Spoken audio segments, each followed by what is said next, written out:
Hello friends, welcome to my channel. Dini जों फरायगोन The Lost Spring. Ahsec second year नि English. बे गासिबो क्वेश्चनफ्रा 2012 निफ्राय लानानै 2025 सिम फाइनल एग्जामाव फैखांनाय गासिबो प्रिभियास इयार्स नि क्वेश्चन गोजा. Question number 1. Read the following extracts and answer the questions. माने नैबेखौ फरायनानै बिनिफ्राय क्वेश्चन मोनबासो होनाय दं बिनिफ्राय आन्सारखौ नोंसोर नागिरनानै लिरनांगौ. क्वेश्चनखौ आं फरायनि. They have lived here for more than 30 years without an identity, without permits, but with ration cards that get their names on voters' lists and enable them to buy grains. Food is more important for survival than identity. If at any end of the day we can feed our family and go to bed without an itching stomach, we would rather live here than in the fields that gave us no grains. Say a group of women in tattered saris when I asked them why they left that beautiful land of green fields and rivers. Wherever they find food, they pitch their tents. Then yeah, question number 1. The rag pickers have been living there for decades. Then question number 100. Rag pickers फ्रा बेसे गोबावनिफ्राय बे जायगायाव थादों होनदों बेसेबां decades. दानिया बेहाय आन्सारखौ नागिरदो बेसेबां decades थाया गोसोआव लाखि मोनसे decadesआव 10 years थायो. 1 decade is equal to 10 years. दाना बेहाय नागिरदो बेसेबां decades थादों. They have lived here for more than 30 years without an identity. दानिया नै बिनि आन्सारखौ जों मोनबाय. बेसेबां थादों होनदों बिसोरो बेहाय थादों 30 years नि बारा. 30 years माने मोनसे decadeआव 10 years बा 30 बा बेसेबां जागोन 3 decades. So आन्सारा मा जागोन 3 decades. Next question नायदो. Why do these people have ration cards? गोजौनिफ्राय फरायनायनिफ्राय मोननाय बायदिबा आन्सारा get their names on voter lists. Enable them to buy grains. बिसोरो गावसिनि नामखौ voter listआव गाखोनायनि थाखाय बिसोर रेशन कार्ड लायो आरो बे रेशन कार्डजोंहाय बिसोरो माइरं बायनो हायो. grains माने माइरं बा जाग्रा बुस्थुफोर बायनो हायो. 3 number. What do you infer about their lifestyle from the phrase pitch their tents? क्वेश्चनाव होनदों नोंसोर नैबे फ्रेसनिफ्राय pitch their tents निफ्राय नोंसोर बिसिनि लाइफस्टाइला माबायदि मारै मिथिनो हायो होनदों. आन्साराव नायदो. Wherever they find food. बिसोर अबे फ्रेसनिफ्राय मिथियो जेरावखि जाया बिसोरो जाग्रा मुवा मोनबानो जामुं मोनबानो. Refugees from Dhaka. बिसोरो ढाकानिफ्राय फैनाय रिफिउजिफोर. Poverty stricken. एकदम जोबोद गोरिब. Nomads माने जायगा दाबसेनिफ्राय गुबुन दाबसेयाव बेरायबायनानै थाग्रा. बे फ्रेसखौ बेनिफ्राय मिथियो नैबे सेन्टेन्सफोरनिफ्राय मिथियो. दाना question number 4. In spite of the hardships, they are not willing to go back to their homeland because बिसोरनि जिउ खुंनाया जोबोद खस्थबाबो हार्डशिपबाबो बिसोरो गावसिनि जायगायावहाय होमलेन्डआव थांफिननो गोसो गैया. मानि थाखाय होनदों. 1 number. Food is more important for survival than identity. No food there. माने बिसोरा जानाया जाग्रा मुवा मोनजानाया बिसोरनि आइडेन्टिटिनिफ्राय गोनांसिननो. बिसोरा माने बे जायगायाव थांफिनोबा बिसोरा जाग्राखौनो मोनजाया. रसा नाङो. Next question. 5 number. The woman had a or an approach towards life. A idealistic, B passive, C indifferent, D practical. मा approach दंमोन बे womanआ बेहा practical approach दंमोन. आन्सारा D practical approach. The woman had an practical approach towards life. Next question number 6. What does the term go to bed without an itching stomach indicates? नैबे कुइसना मा होनदों उदै मानालासिनो उन्दुनो थांनाया मा होननाय जायोनो आन्सारा not to go hungry oblique बा have food and go to sleep रसा नाङालासिनो थानो मोननाय एबा जाग्रा मुवा मोनजानानै उन्दुनो थांनो मोननाय बे मोननैनि गेजेरावबो मोनसेयानो जायो Very short questions answer 1 marks बिसोर गासिबो 1 marks नि question दहायनो तो comprehension मोन ना दानिया 1 marks नि नैबे 2012 आव फैनाय बे blue कलरा गासिबो अबे बोसोराव फैदोंमोन बेखौ indicate खालामदों नोंसोर अन्नानै नायनानै ला नैबे 2012 14 आव फैदों नैबे 12 15 आव फैदों गासिबो question आव बेबायदि दंजोबो Question number 1 Who is the author of Lost Spring? Lost Spring नि author सोर Answer Anis Young is the author of Lost Spring Answer Anis Young Lost Spring नि author लिरगिरि 2 number What does Mukesh want to be? Mukesha मा जानो गोसो जादों Answer Mukesh wants to be a motor mechanic Mukesha सासे motor mechanic जानो गोसो दं 3 number What is Lost Spring about? 2013 आव फैनाय question Answer Lost Spring is about 2 poor Indian children Saheb and Mukesh who owing to the grinding poverty had to lose their childhood happiness for the sake of supporting their family बेहाय आन्साराव होनाय बायदिबा Lost Spring आ सानै Indian children गथ'फोर साहेब आरो मुकेश जाय गथ'फ्रा गावसिनि उन्दै समनि गेलेनांगौ समखौ नागारनानै गावसिनि न'खरनि थाखाय बिसोर खस्थ' खालामनानै खामानि मावनांनायनि बिसय बे सल'आ 4th number Where was the original home of Saheb's family? Sahebनि original पुराना न'आ माहायमोन Answer The original home of Saheb is in Dhaka Sahebनि original न'आ Dhakaयावमोन Question number 5 What does the author of Lost Spring find Saheb doing every morning? Lost Spring नि authorआ साहेबखौ सानफ्रोमबो फुङाव मा खालामनाय नुयो 14-15 आव फैनाय question Answer The author of the Lost Spring finds Saheb scrounging for gold in the garbage dumps every morning. Lost Spring नि authorआ साहेबखौ सानफ्रोमबो garbage गारथुमग्रा जायगायाव सना नागिरनाय नुयो सानफ्रोमबो फुङाव 6 number What does Saheb look for in the garbage dumps? Saheba garbage dumps आव मा नागिरो Answer Saheb crosses the garbage dumps to find something that is valuable which the author refers to as gold Answer होदो साहेबा सानफ्रोमबो बे दाखोर बारियावहाय माबा मोनसे मुल्यबान बुस्थु नागिरो बेखौनो अथरा बे मुल्यबान बुस्थुखौ सना होननानै बुंदों Question number 7 Where has Saheb come from?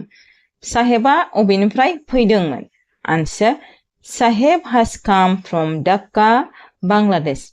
Saheba Dhaka-निफ्राय फैदोंमोन बे जाबाय बांलादेशआव दं Question number 8 What does garbage mean for the elders of Simapuri?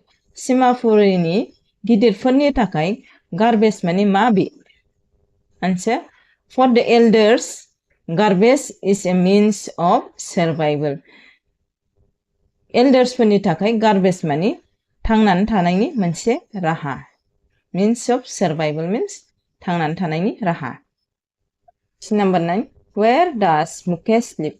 Mukesha माहाय थायो Answer Mukesh lives in Firozabad. His house is in one of the foul-smelling towns with garbage strewn all around. Mukesha Firozabadआव थायो His house is in one of the foul-smelling towns with garbage strewn all around माने बिनि न'आ मोनसे जोबोद गेसाव मोनामग्रा टाउनाव जेराव दाखोर दालाफोरखौ लेथेर फेथेर गारफबला बायजोबो Question number 10. Why have Saheb and his family migrated to Simapuri? Answer. The storms had swept away Saheb's home and green fields in Dhaka. Hence, he and his family had migrated to Simapuri. Question होनदों साहेब आरो बिनि फेमिलिया मानो सिमापुरियाव migrate खालाम माने खारबोआमोन migrate माने खारबोनाय and the storm had swept away Saheb's home and green field in Dhaka मोनसे बारहुंखा सारअन्थाइया साहेबनि न'खौ बुखारनानै लांदोंमोन बिनिखायनो बे आरो बिनि न'खरनि मानसिफ्रा सिमापुरियाव खारबोदोंमोन 11 number What is the original book from which this prose piece is an excerpt? Excerpt माने बख्ल'नानै लानाय मोनसे गोलाव सल'निफ्राय मोनसे थुख्रासेखौ मोनसे पार्टखौ बख'नानै लानाय Answer The prose piece is an excerpt from the book Lost Spring Stories of Stolen Childhood. बे सल'खौ अबेनिफ्राय लादों होनबा नैबे Stolen Childhoodखौ लादों नैबे Lost Spring लेखाया नैबे Stolen Childhood होननाय मोनसे सल'निफ्राय बोख्ल'नानै लानाय Question number 12 Who is Saheb? Saheba सोरमोन? Answer Saheb is a young rag picker who scratches the garbage dumps on the street of Delhi for his living. He was, however, initially from Dhaka. Saheba सासे young rag pickerमोन बियो दाखोरबारियाव दाखोर नागिरलाबायोमोन दिल्लीनि स्ट्रीटआवहाय नाथाय बियो originally Dhakkaniमोन Question number 13 Whom does the author encounter every day in the street? Authorआ सानफ्रोमबो सोरजों सौग्रावबाय थायो एबा सोरखौ लोगो मोनबाय थायो Answerआ Every day the author encounters a young rag picker Saheb in the street Authorआ सानफ्रोमबो सासे young rag picker जों सौग्रावबाय थायो बे जाबाय Saheb Question number 14 What does Saheb do every day? Saheba सानफ्रोमबो मा खालामो होनदों Answer Every day Saheb scratches the garbage dumps on the street of Delhi in order to find something valuable. Saheba सानफ्रोमबो दिल्लीयाव गार्बेजफोरखौ स्क्रचेस खालामो scratches माने बुरलुबाय थानाय मानो होनबा बियो माबा मोनसे भेलुएबल बुस्थु मोनगोन आसाजोंहाय भेलुएबल माने मैलुबान दे Question number 15 What is Saheb's full name? Sahebनि full नामा माबे Answer Saheb's full name is Saheb-e-Alam which means Lord of Universe. Question number 16. What is the meaning of Saheb's full name? Sahebनि full name ni meaning ma? Answer ma hoदों The meaning of Saheb-e-Alam is Lord of Universe. 17. Whom does Saheb observe standing at the fence gate of the neighborhood club? Saheba सानफ्रोमबो गावसिनि neighbourhood खाथिनि क्लाबनि गेटआव सोरखौ गसंबाय थानाय नुयोमोन Answer Saheb stands at the fence gate of the neighborhood club and observes two young men dressed in white clothes playing tennis. Saheba सानफ्रोमबो बे गेटआव गसंनानै सानै young मेनफोरखौ नुयो जाय गुफुर गस्ला गाननानै टेनिस गेलेबाय थायोमोन Question number 18 What is Saheb wearing? Saheba मा गानदोंमोन? Answer Saheb is wearing a discolored shirt and shorts and also a pair of tennis shoes with a hole in one of them. Answer होदों Saheba रं फुरजोबनाय मोनसे shirt गानोमोन आरो PAN गानोमोन आरो बियो टेनिस शुज गानोमोन बे जाय जुथाया माने फारसेथिंजाय गब्लंनायमोन Question number 19 Where is Simapuri? Simapuriया माहाय? Answer Simapuri is a place on the periphery of Delhi. Simapuriया दिल्लीनिजों नांजाबनाय जायगायावमोन Question number 20 How much does Saheb earn from his new job in the tea stall? साहा दखानाव साहेबा बेसेबां रां खामायोमोन? Answer. Saheb earns rupees 800 along with all his meals from his new job at the tea stall. साहेबा साहा दखानाव rupees 800 मोनोमोन आरो बेजों लोगोसे जानायबो मोनजाफायोमोन. Question number 21. Who is Sabita? Answer. Sabita is a young girl who does the work of soldering pieces of glass. She wears a dark pink dress. Sabita सासे young girl जाय माने ग्लास बुथुमोमोन आरो बे ग्लासफोरखौ रोगायोमोन. बियो डार्क पिंक कालारनि dress गानोमोन. Short answer questions 2 marks. 2 marksनि questionफोर. Question number 1. Is Saheb happy working in the tea stall? Why? साहेबा खुसिमोन नामा टी स्टलाव मावनो? मानो? Answer. No, Saheb is not happy working at the tea stall. The plastic bag he used to carry were lighter than the steel canister he carries now. Earlier he was his own master, and now he is a servant, as the tea stall and steel canister all belong to his master.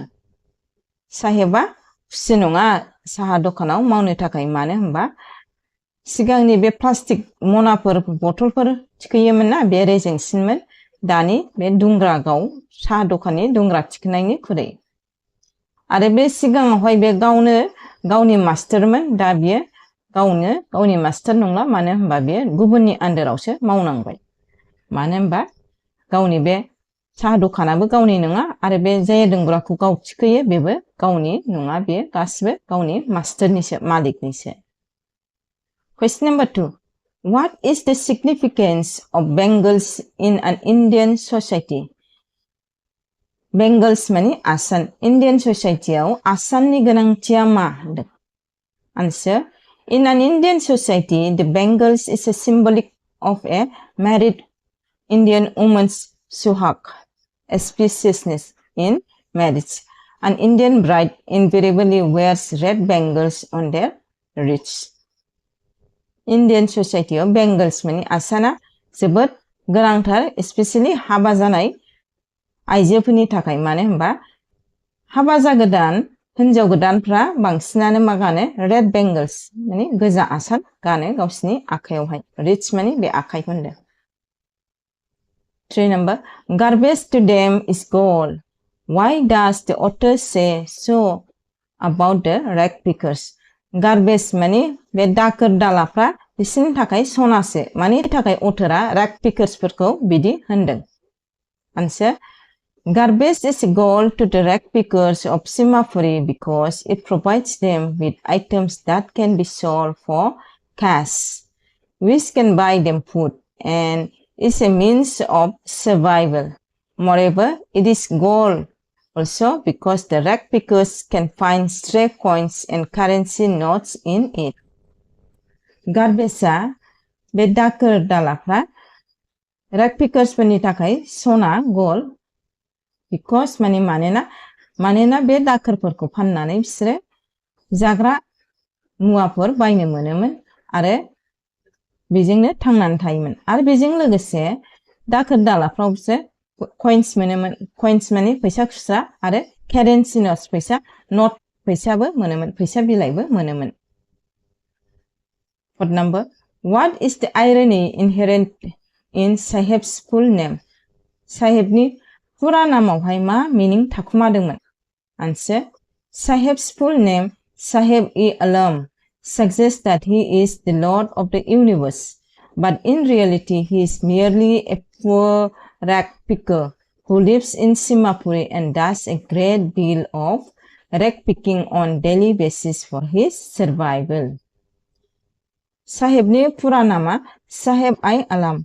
बिनि मिनिङा जाहैबाय फुरा जोंनि इउनिभार्सनि बियो सासे lord माने मालिक. नाथाय बियो रियेलिटियाव आसलियाव सासे गोरिब दाखोर खननानै जाग्रासोमोन जाया सिमापुरियाव थायो आरो बे सामफ्रामबो जानायनि थाखाय गावनि सानफ्रोमबोनि नांगौनि थाखाय बियो दाखोर खननानैसो थानाङोमोन। 5 number. What does Sahib look for in the garbage dumps? Where is he and where has he come from? साहेबा गार्बेज डाम्पसआव मा नागिरोमोन आरो बियो अबेनिफ्राय फैदोंमोन? Answer. Sahib looks for gold in the garbage dumps. Sahib looks for some bits of wonderful findings like currency notes in the garbage dumps. साहेबा garbage डाम्पआव gold नागिरोमोन आरो बियो माखासे कारेन्सि नट्सबो नागिरोमोन। कारेन्सि नट्स माने रां फैसा। 7 number. What explanation does the author of Lost Spring offer for the children not wearing footwear? Lost Spring नि authorआ बे गथ'फोरनि सेन्देल गानैखौ माबायदि एक्सप्लेन खालामदों? Answer. One explanation offered by the author is that it is a tradition to stay barefoot. It is not lack of money. He wonders if this is only an excuse to explain away a perpetual state of poverty. He also remembers the story of a poor boy who prayed to the goddess for a pair of shoes. Answer on the one explanation offered by the author is that it is a tradition to stay barefoot. मोनसे explanation जाहैबाय बिसोरा tradition माने सर'खासै आथिं लांदां थानायनि। It is not lakh of मानि माने बिसोरा रां गैयामोन बेबो नङा, बिसोरनाव राङाबो दंमोन। He wonders if it is only an excuse to explain away a perpetual state of poverty. बे सानदों माने बिसोरनि सेन्देल गानालासिनो थानायाबो गावसोरदि गरिब बेखौ देखायनायनि मोनसे लामा। पभार्टी माने बिराद गरिब। He also remembers the story of a poor boy who prayed to the goddess for a pair of shoes. बेजों लोगोसे अथरा मोनसे सल'खौ गोसोखांदों जाय सल'आव सासे गोरिब हौवासाया मोदायजोनावहाय सेन्देल जरासे मोननो थाखाय सानफ्रामबो प्रेयार खालामबाय थायोमोन। Question number 8. What is Firozabad famous for and why? Firozabadआ मानि थाखाय फेमास आरो मानो? Answer. Firozabad is famous for bangles and bangle making. All kinds of bangle in all the color remains available there round the clock.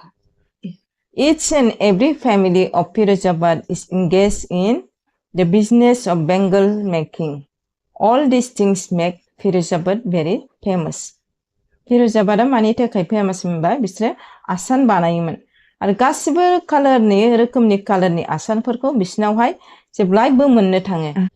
मोनफ्रोमबो फेमिलिफ्रा आसान बानायै बानायै बिसोरो गावसिनि थांनानै थानायनि राहाखौ दिहुननानै लायोमोन आरो बिनि थाखायनो फिरोजाबादआ फेमासमोन। Question number 9. Why do the young inhabitants of Firozabad end up losing their eyesight? Questionआव सोंनो मानि थाखाय फिरोजाबादनि लाइमोनफोरा सेंग्रा सिख्लाफोरा गावसिनि मेगननि नुनाया खम जालांदोंमोन एबा खाना खानि जालांदोंमोन? आन्साराव मा होदों? Answer. In every house, in every street of Firozabad, bangles are being made. In dark hutments, boys and girls sit with their fathers and mothers welding pieces of colored glass into circles of bangles. Their eyes become more adjusted to the dark than to the light outside. That is why they often end up losing their eyesight even before they become adults. फिरोजाबादनि मोनफ्रोमबो नखरफ्राव आरो मोनफ्रोमबो स्ट्रीटआवहाय नखरफ्रोमबो बयस आरो गर्ल्सफ्रा बिमा बिफाजों गावसिनि father मादारजों थाफानानै बिसोरो आसान बानायो, दिंग्रिनि आसान। बिसोर न' सिङाव खोमसियाव थाबाय थानायखाय सानाव फैबा बिसोर स्रांखौ नायनो हाया जालाङो। बेनिखायनो बिसोरो लासै मा जालाङो? गावसिनि मेगननि नुनाया खमायलाङो आरो लासैनो बिसोरो थाबैनो सोरबा खाना खानि जालांनो हमो। जेरै जों सान्दुं गोसायाव थाबाय थायोबा न' सिङाव थांबा जेबो नुवा, बेबायदिनो खोमसियाव नायबाय थाग्रा मानसिफ्रा स्रांनि सानखौहाय नायनो हाया जायो। नेक्स्ट क्वेश्चनाव 10 number. What are the two different worlds in Firozabad? फिरोजाबादनि मोननै गुबुन गुबुन रोखोमनि दुनियाया वर्ल्डआ माबे होनो आन्साराव मा होदों The narrator finds two distinct worlds in Firozabad.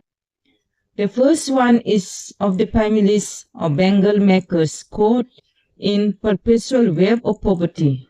The other is the vicious cycle of sahukars, the middlemen, the policemen, and the politicians who ensure their perpetual exploitation of these Bengal makers.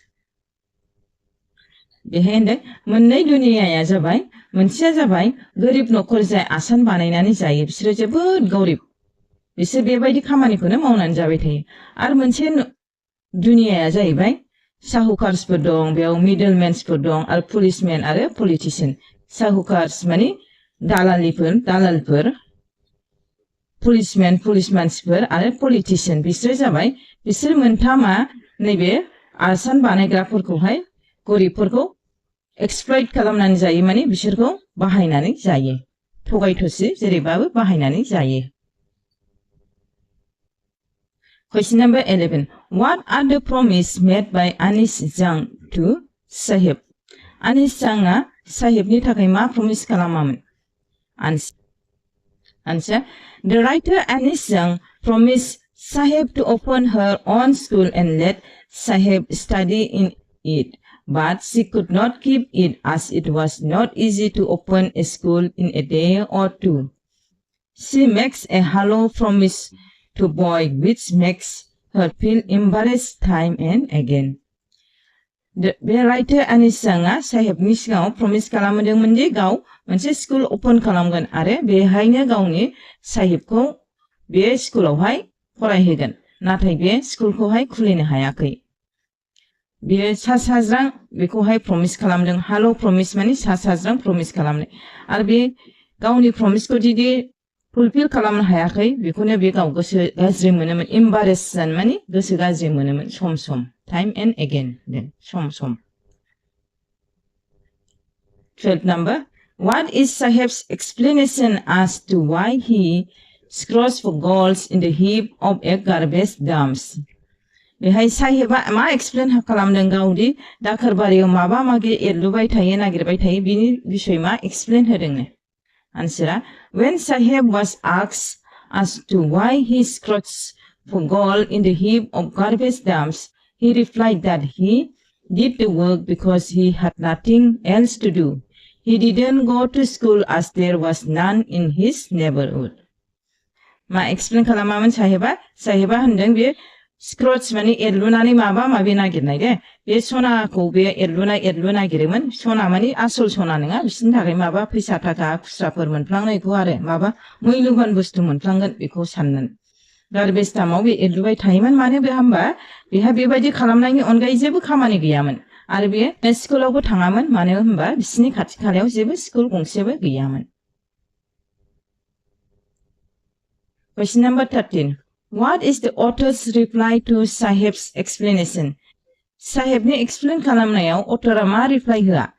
Answer When Sahib explained that he had no other work to do except for scratching gold in the heap of garbage dumps, the author asked him why he had not gone to any school.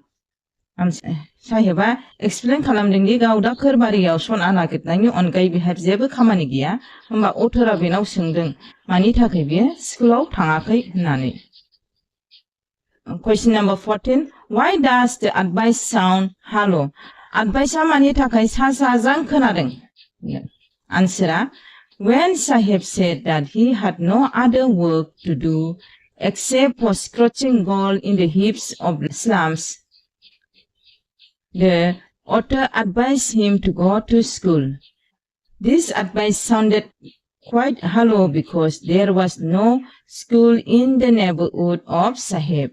Moreover, Sahib's economic condition was not that strong that his family could afford him to send to a school.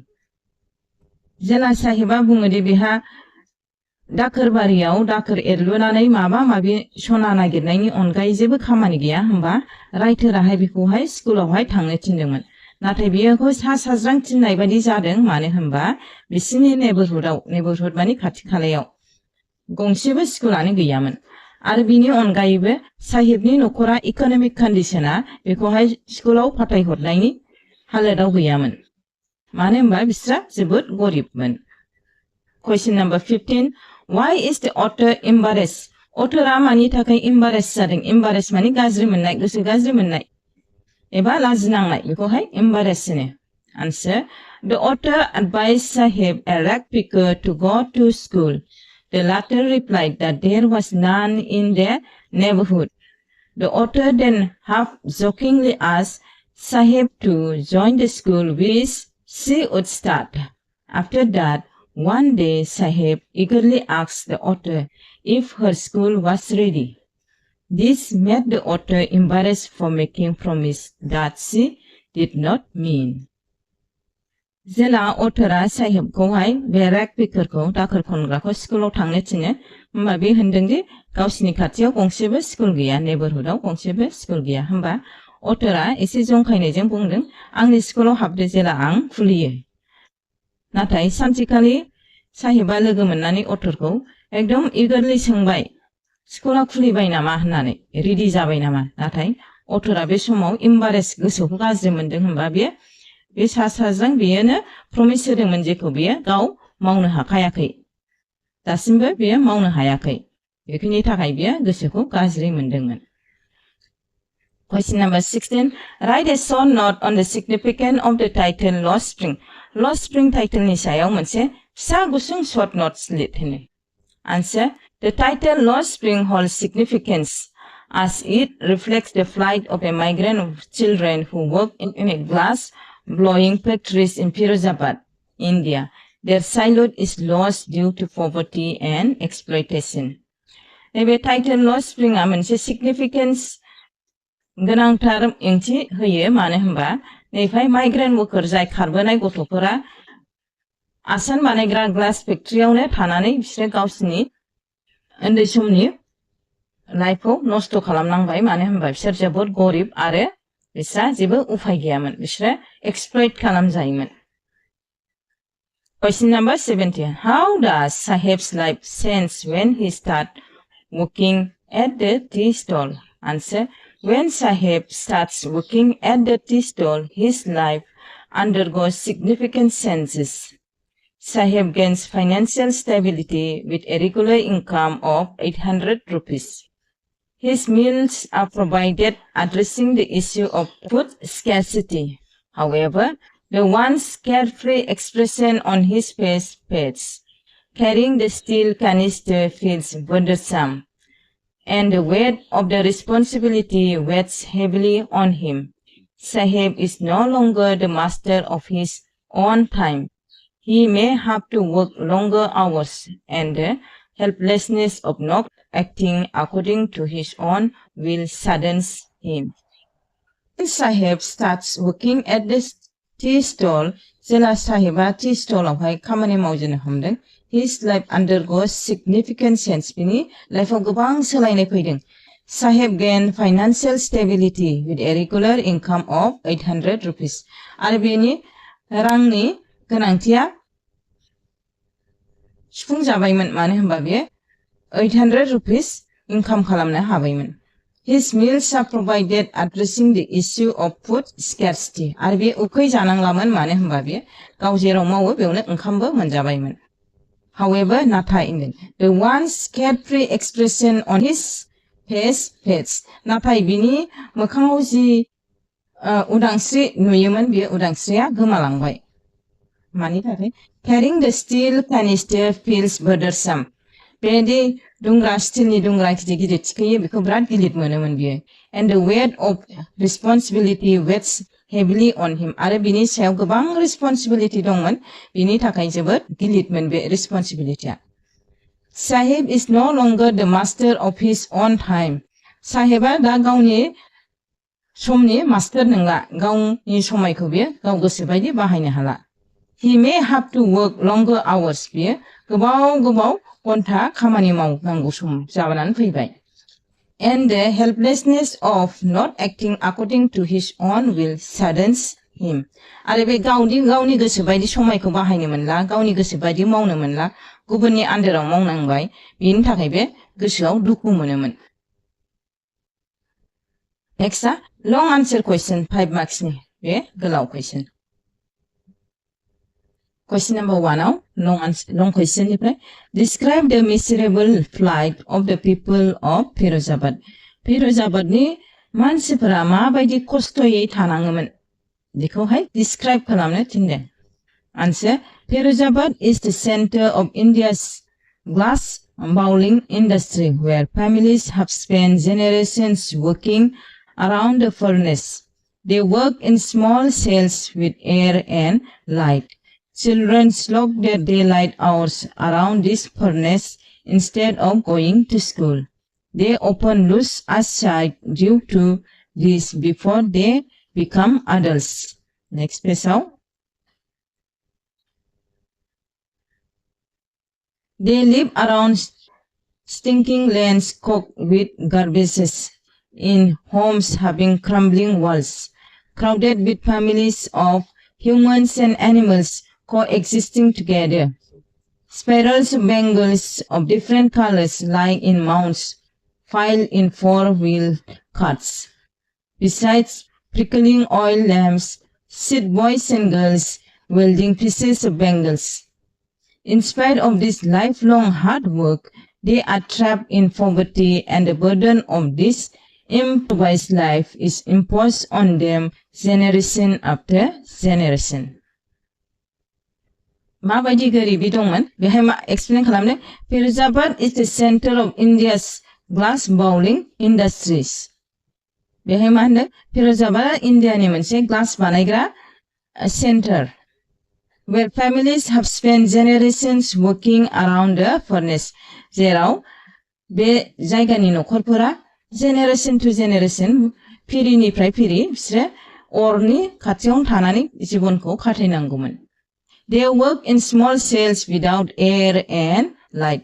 बिसोर न' फिसा फिसा जेराव बारबो गैया लाइटबो गैया बेहायनो थायोमोन.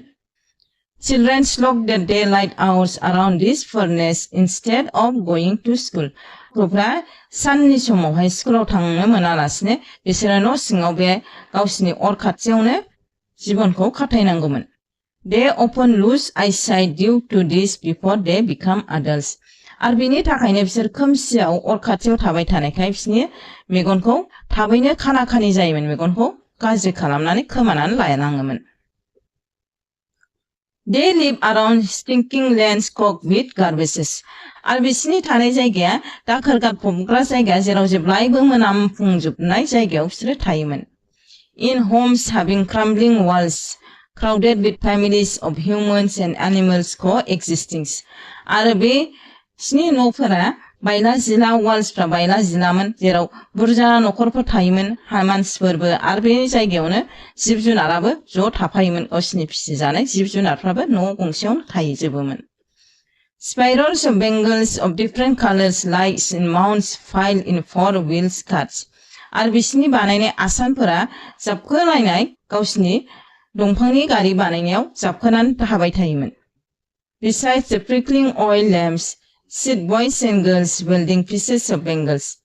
आरो बिसोरनि न'आवहाय मोनसे बाथिनि अनगायै खाथियावहाय बयसफोर गर्ल्सफ्रा खाथियाव जिरायनानै बिसोरो आसान बानायबाय थायोमोन. बेजोंनो बिसोरनि जिबना सेस जायोमोन. In spite of this lifelong hard work, they are trapped in poverty, and burden of this improvised life is imposed on them generation after generation. आरो बेहाय आसान बानायग्रा मानसिफ्रा फिरिनिफ्राय फिरि बेबायदिनो खामानि जोबोद मावबाबो फुंनिफ्राय मोनाजासे मावबाबो बिसोरो जोबोद गरिबमोन. आरो बिसोरो बे गरिबनिफ्राय बारग'नो हानायनि जेबो राहायानो गैयामोन आरो बिसोरो फिरिनिफ्राय फिरिनि बिसोरो आसान बानायनायजोंनो खस्थ' मस्थ' जानानै थांनानै थायोमोन. Next two number question. Describe the bangles makers of Firozabad.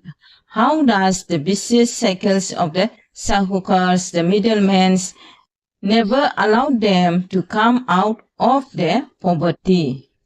2018 appointed question. Answer. The bangle makers of Firozabad have spent generations working around furnace.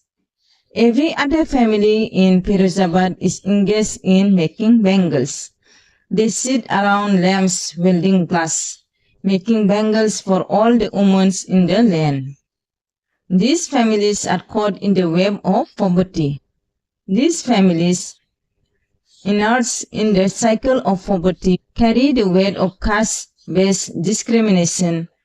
Their belief is their predetermined caste assigned bangle making as their ancestral occupation. Seemingly immutable, fearful of police intervention, they are unable to unite with cooperatives. Individual bangle makers are always caught in the vicious cycles of the middlemen and the sahukars. The vicious cycles exploit them so much that they are left with so less money that they have only enough to engage in bangles making. They cannot afford to have 2 meals a day, thus they live in abject poverty. The bangles makers of Firozabad have spent generations working around furnace. बेहाय मा होनदों फिरोजाबादाव आसान बानायग्राफ्रा फिरिनिफ्राय फिरिसिम अरनि खाथियावनो जीवन खाथायोमोन मोनफ्रोमबो न'आनो फिरोजाबादाव बयबो आसान बानायनायजोंसो थायोमोन थांनानै थायोमोन They sit around lamps welding glass making bangles for all the women in the land बिसोरो अर खाथियावहाय थानानै दिंग्रिनि आसान बानायसो गारोमोन जोंनि हादरनि गासिबो आइजोफोरनि थाखाय These families are caught in the web of poverty. बे नखरफोरा गोरिबनि बेन्दोंआव फानफ्रबनानै दोनजानाय बायदिमोननो These families, immersed in the cycle of poverty, carry the weight of caste-based discrimination.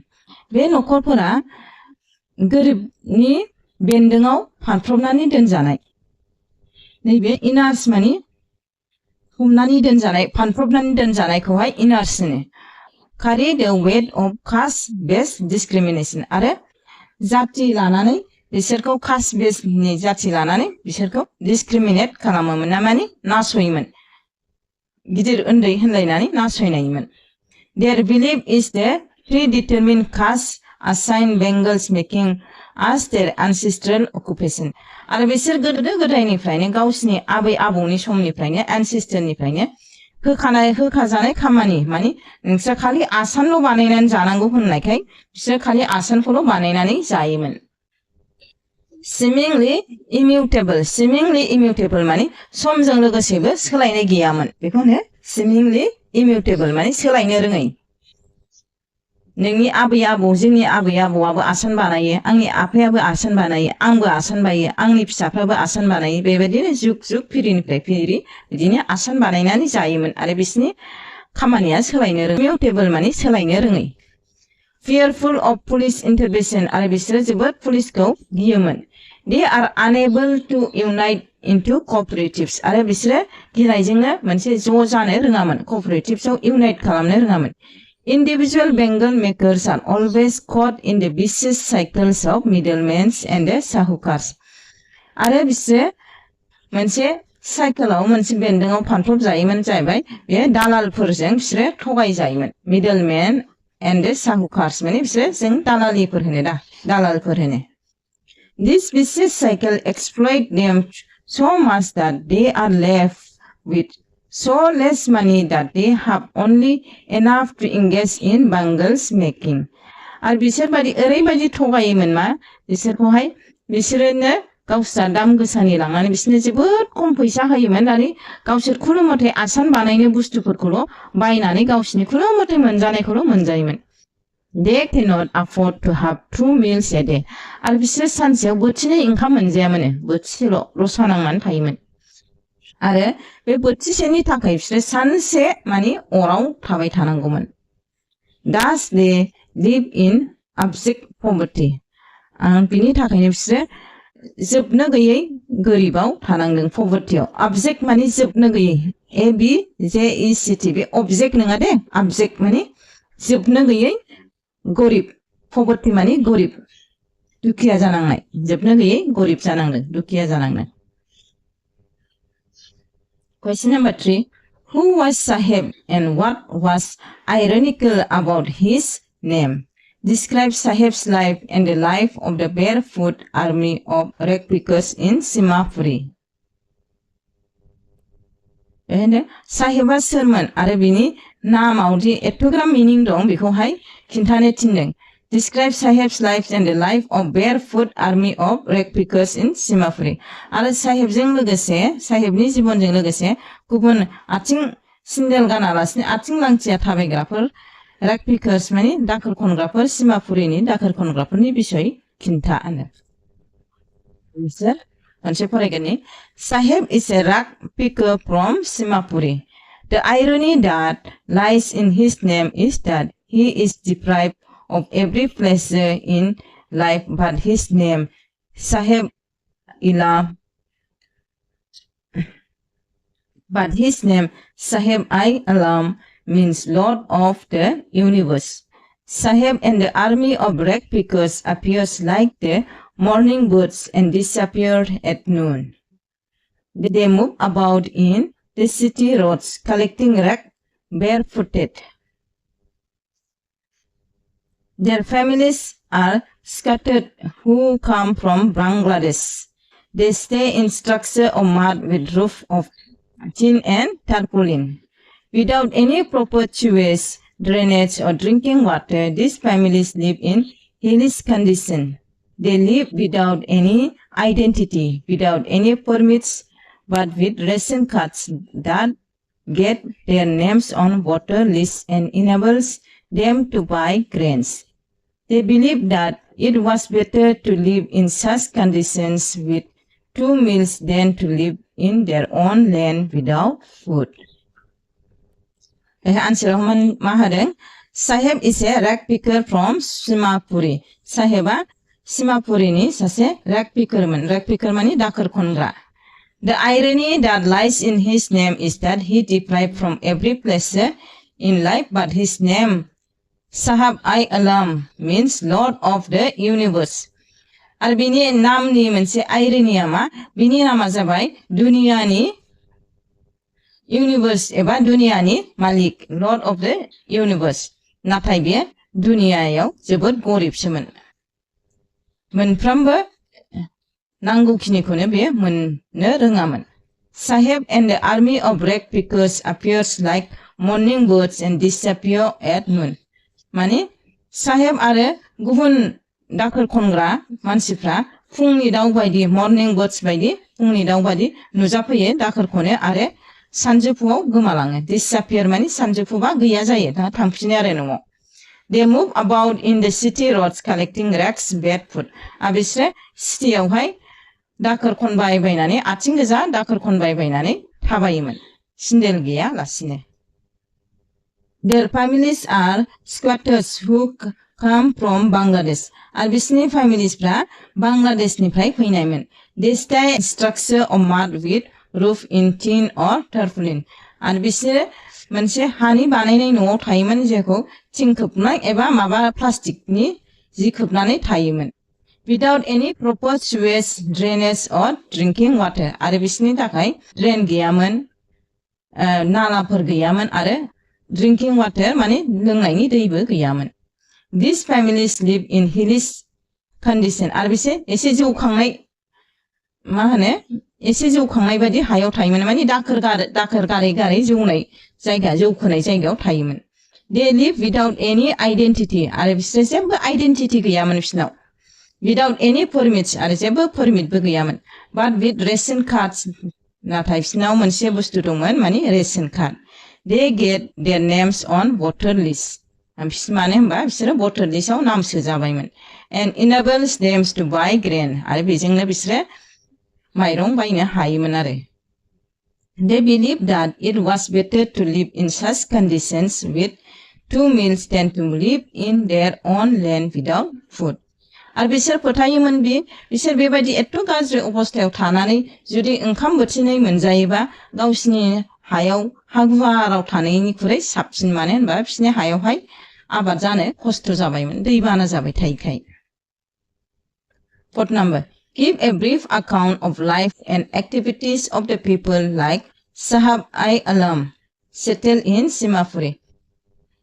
Sahai Alam बायदि सिमापुरियाव थानाय गुबुन मानसिफोरनि खामानि एबा एक्टिभिटिसखौ खिन्थाना होनो थिनदों.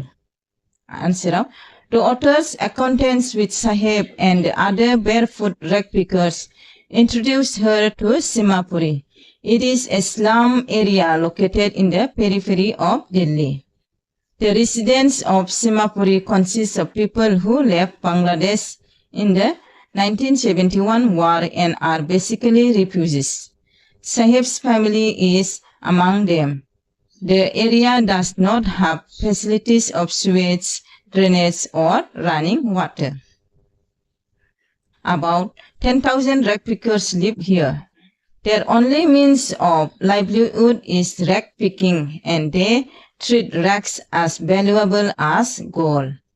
These rag pickers have lived in here for more than 30 years without any identity. They do not have permits but have ration cards with which they can get their names on the voter list and also buy grains at subsidized rate. Answer: The author's acquaintance with Sahib and the barefoot rag pickers introduced her to Simapuri. नैबे authorआ साहेब आरो गुबुन दाखोर खनग्राफोरजों लोगो मोननाया बिसिनि बिसय बेखौ मिथिहोदों. माबि? It is a slum area located in the periphery of Delhi. मोनसे बियो slum area जाया दिल्लीनि सेर-सेर पेरिफेरि माने दिल्लीनि खाथि-खाला ओनसोलखौ होनो. बेहाय थायोमोन. The residents of Simapuri consist of people who left Bangladesh in 1971 war and are basically refugees. आरो बे जायगायाव थाग्राफ्रा बांलादेशखौ गारना ओंखारबोनाय 1971 war जानाय समाव बिसोरो refugees जानानै इन्डियायाव थाफैदों. Sahib family is among them. आरो साहिबनि नखराबो बिसोरजों मोनसे लोगोसेमोन आरो. This area does not have facilities of sewage, drainage and running water. आरो बे फेमिलिसफ्रा बिस्रा फेसिलिटिस गैयामोन सुवेजनि जेन'बा नालानि ड्रेनेजनि ड्रेन थांनायनि आरो दै लोंनायनि ड्रिंकिं वाटार रानिं वाटार एबा ड्रिंकिं वाटारनि बिसनाव फेसिलिटिस गैयामोन. About 10,000 rag pickers live here. 10,000 सो दाखोर खनग्रा नखरफ्रा बेयाव थायोमोन. Their only means of livelihood is rag picking. आरो बिसनि मोनसेल' थांनानै थानायनि राहाया जाबाय दाखोर खननाय. And they treat rags as valuable as gold. आरो बिसनि थाखाय बे दाखोरानो सनाजों समाननो सनानि समान. These rag pickers have lived here for more than 30 years without any identity. आरो बे दाखोर खनग्रा मानसिफ्रा बे जायगायाव 30 yearsनिबो बारा थाबाय जेबो आइडेन्टिटी गैयालासे जेबो आइडेन्टिटी प्रुफ गैयालासे. They do not have permits. आरो बिस्रा जेबो permitsबो गैया. जेन'बा permits माने driving license फोर गैया आरो. Driving license, PAN card, Aadhaar card बेफोरबायदि गैया. But they have ration cards. नाथाय बिस्रा मोनसे बुस्थु दंमोन माने ration card दंमोन. Which they can get their names on the voter list. जायनि थाखाय बिसोर बिनि थाखाय voter listआव नाम थिखोनो हायोमोन. And also buy grains at subsidized rate. आरो खम दामावहाय बिसोरो मा होनो समबायनिफ्राय माइ जाग्रा मुवा माइरं बायनो हायोमोन. Lord Spring explained the grinding poverty and tradition that condemns thousands of people to a life of abject poverty. Do you agree? Why and why not? नैबे Lord Springआ जोबोद जोबनो गैयै गोरिबनि बिसय एक्सप्लेन खालामो जाय मानसिफ्रा थाउजेन्ड मानसिफ्रा बेबादि जोबनो गैयै गोरिबाव भुगिनांदों. नों बेखौ लर्ड स्प्रिं नाम दोननाया जादों ना जायाखै बेखौहाय एक्सप्लेन खालामदो आंगौ. बेखौहाय एक्सप्लेन खालामनांगौ. Why नङाबा why not? Answer: Lord Spring is a good narration of grinding poverty and tradition to which thousands of people have succumbed. The story revolves around the pitiable conditions of poor children who have been forced to live in slums and work hard in dirty conditions. The story is divided into two parts. The first part tells the writer's impression about the life of poor rag pickers who have migrated from Bangladesh, but now have settled in the Simapuri area of Delhi. The second part narrates the miserable life of the Bengal makers in the town of Firozabad. The stark reality of these families is that, in spite of baking hard work that they put in, they cannot have 2 square meals a day. Besides, they are victims of exploitation by those above them and also suffer the consequence of blind belief in tradition. Answer mare Rose Spring amanse mojang narration mani mojang explain खालामनाय माने बिसय जोबनो गैयै गरिबीनि बिसय explain खालामदों आरो tradition नियम खान्थिनि बिसय बियो explain खालामदों. To which thousands of people have come, जेराव thousands जनसो मानसिफ्रा बेहाय गोदोनानै दङ. The story revolves around the pitiable condition of poor children who have been forced to live in slums and work hard in dirty conditions. आरो बे सल'आ दुखुनांथाव अनथावथाव गथ'फोरनि सायाव लिरजानाय जाय माने गथ'फ्रा स्लाम्सआव अन्थाव बाथाव स्लाम्सआव थानानै मैला मैथा खामानि मावनानै थानाङो आरो मैला दाखोर दालायाव थासोमनाङो. The story is divided into two parts. स्ट'रिया मोननै पार्टआव बोखावजादों. The first part tells the writer's impression about the life of poor rag pickers who have migrated from Bangladesh. सिगांनियाव जाबाय जाय मानसिफ्रा दाखोर खननानै जायो बिसोरो सिगाङावहाय बांलादेशनिफ्राय माइग्रेट खालामनानै फैनाय, but now have settled in Simapuri area of Delhi. नाथाय दा बिसोरो दिल्लीनि सिमापुरी ओनसोलाव थायो. आरो सेकेन्ड पार्टआ फिरोजाबाद टाउननि आसान बानायनानै जाग्राफोरनि दुखुनांथाव जिबनखौ खिन्थायो. The sad reality of these families is that, in spite of breaking hard work they put in, मोनसे दुखुनांथाव खोथाया जाबाय बिसोरनि न'खरफ्रा जोबनो गैयै खस्थ' खालामनानै खामानि मावबाबो they cannot have 2 square of meals a day. बिसोर सानसेयाव बोथिनै ओंखामखौ मोनजायामोन.